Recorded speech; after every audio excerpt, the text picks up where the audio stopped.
Baik, selamat siang. Nama saya Murida Alvina Selan.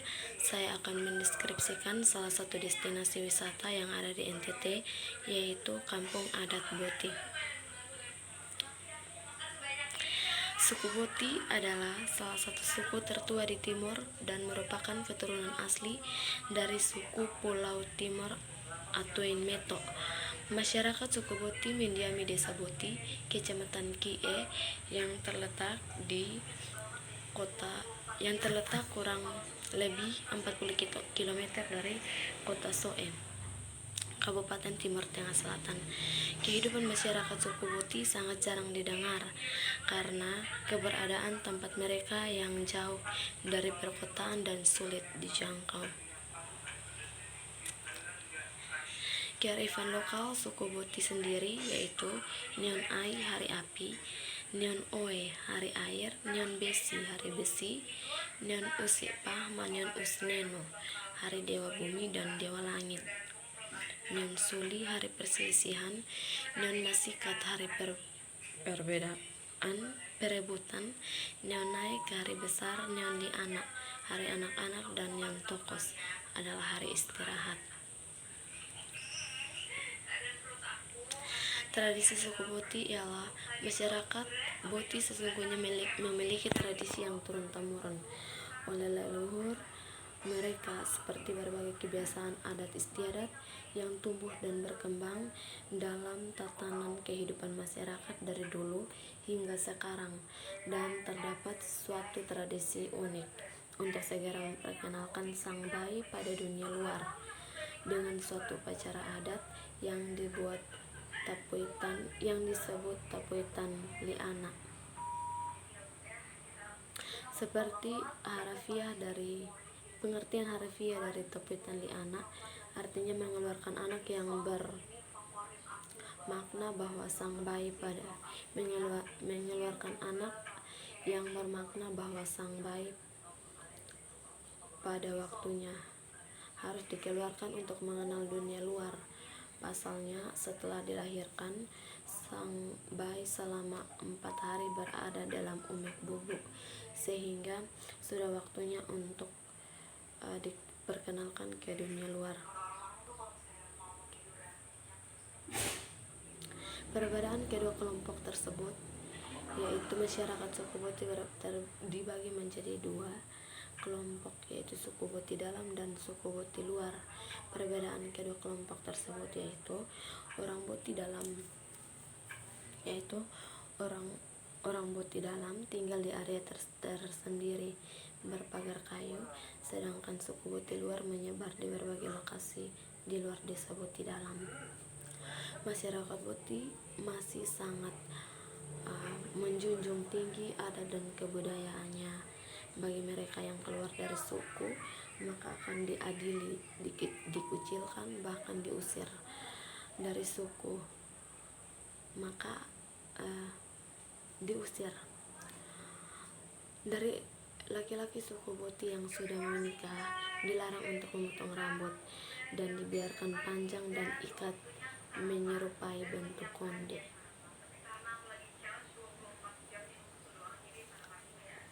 Agama yang dianut oleh suku Boti sendiri yaitu kepercayaan suku Boti menganut sistem dinamisme dan disebut dengan nama Halaika.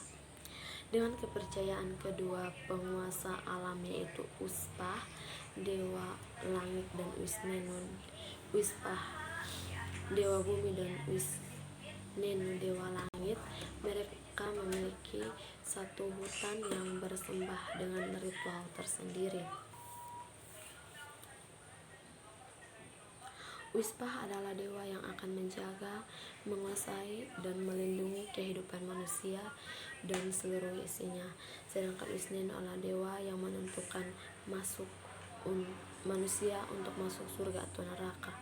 Kepercayaan dan keyakinan ini mereka sangat kuat dan dipegang teguh sampai saat ini.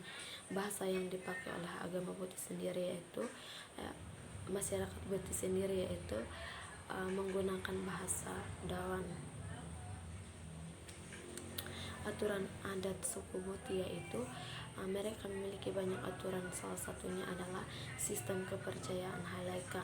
Dalam kepercayaan tersebut, alam adalah jantung kehidupan bagi suku Boti, sehingga segala ancaman aturan yang berkaitan erat dengan alam tersebut juga aturan dalam pernikahan, di mana seorang laki-laki tidak akan menikah sebelum hidup mandiri, dan ketika sudah menikah laki-laki dilarang untuk memotong rambut. Bila kepercayaan dan aturan suku Boti dilanggar, maka akan dikenakan sanksi dan tidak diakui sebagai penganut kepercayaan halaika, dan mereka harus keluar dari suku Boti.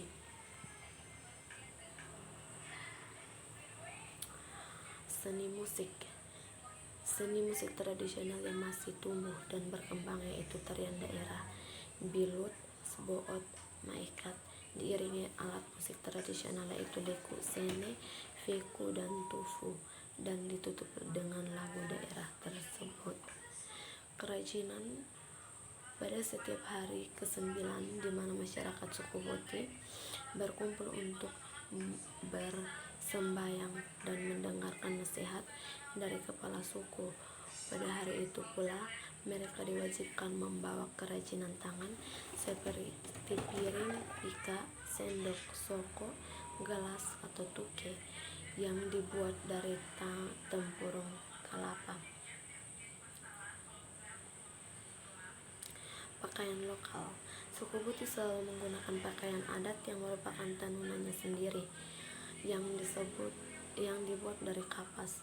Pakaian untuk laki-laki disebut betimau, sedangkan untuk perempuan disebut tias. Makanan lokal. Mata pencarian suku Boti adalah bercocok tanam atau bertani. Makanan pokok mereka yaitu jagung, ubi, kelapa, dan beras.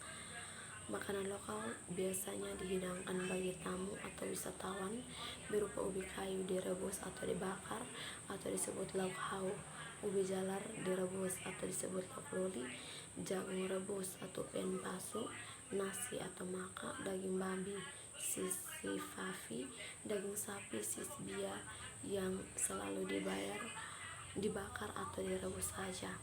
Makanan lokal ini biasanya disajikan dengan menggunakan piring, sendok, dan gelas.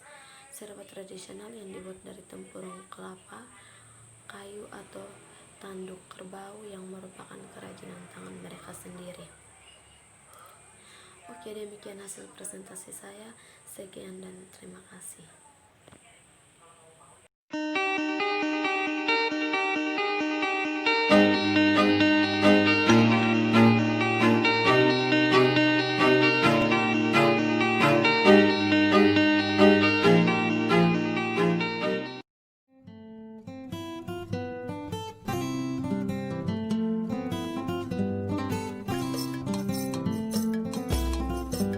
Aku senang kain tenun, bagus banget kalau dipakai untuk acara-acara resmi. Barang bagus, tentu harganya nggak murah, apalagi nih handmade. Penasaran juga nggak sih buatnya seperti apa? Kali aja jadi tahu kenapa kain ini begitu mahal. Nah, ini Desa Boti, tempat pengrajin tenun. Desa tradisional ini terletaknya ya nggak terlalu jauh deh dari Soe, ibu kota Kabupaten Timur Tengah Selatan. Jaraknya ya kira-kira seperti Jakarta Bogor lah. Perjalanan ke desa ini tuh bisa ditempuh dalam waktu sekitar 2,5 jam deh. Cukup lama sih ya untuk jarak sesingkat itu, tapi itu karena jalannya tuh hancur ternyata. Jadi perlu mobil khusus yang bergardan ganda. Untuk masuk ke Boti, aku tuh nyewa seorang guide yang paham betul etika dan bahasa setempat. Ini penting loh, agar aku tuh bisa diterima sebagai tamu yang bersahabat juga. Nah, kalau urusan baju gimana? Baju yang dikenakan juga harus sopan dan tertutup. Kalau celana pendek, ya sementara bisa dilupain deh. Dari hasil googling, aku tahu kalau orang-orang suku Boti itu hidupnya sederhana.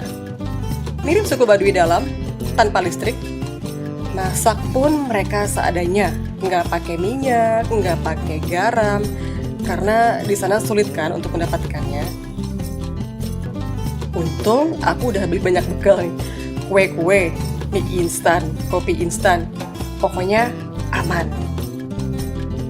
Nah, ini Pak Kepala Suku, namanya Benu. Ia menyambut kami dengan tangan terbuka setelah terlebih dahulu Om Nope, guide kami, menyerahkan sirih pinang sebagai tanda persahabatan. Aku tadinya udah khawatir aja sih disuruh menyirih juga. Untungnya Pak Kepala Suku yang katanya masih jomblo ini gak nyuruh aku ngunyah sirih. Lega.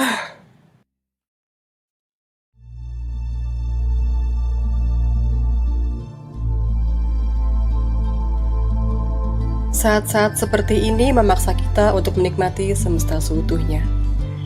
Nyatu dengan suara alam yang seakan menjadi penjaga pondok berdinding bebak ini, tempat aku tidur.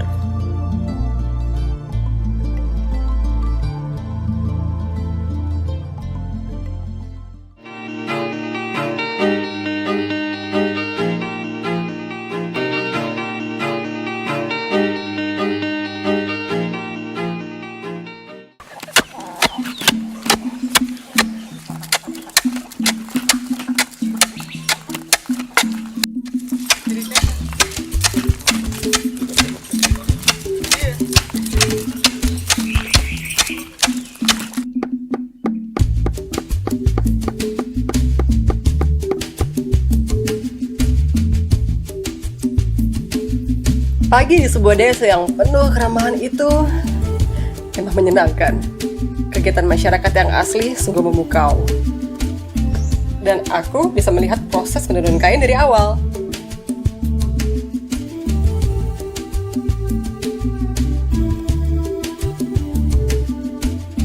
Semua berawal dari bahan yang masih berbentuk kapas.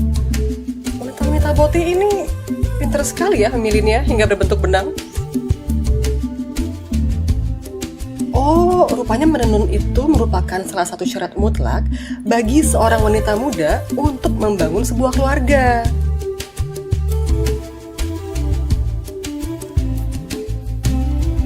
Bahkan ada ujiannya loh. Sebelum menikah, seorang gadis tuh harus menyelesaikan 2 buah selimut dan sebuah kain untuk keluarga laki-laki.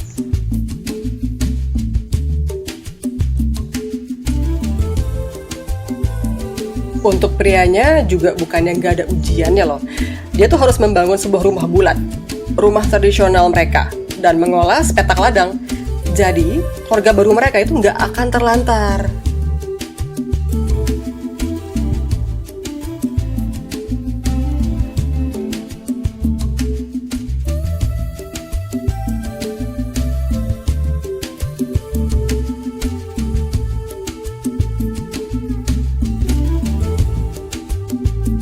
Nah, untuk pewarnanya, mereka tuh menggunakan bahan-bahan alami yang terdapat di sekitar mereka. Seperti akar-akaran, daun-daunan.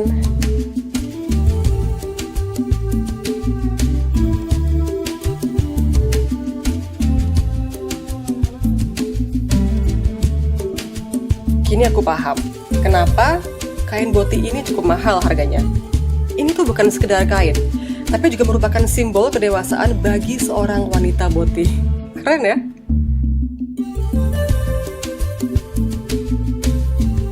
Kunjungan ini harus aku rayakan dengan membeli sebuah kain boti yang indah yang bisa aku bawa pulang.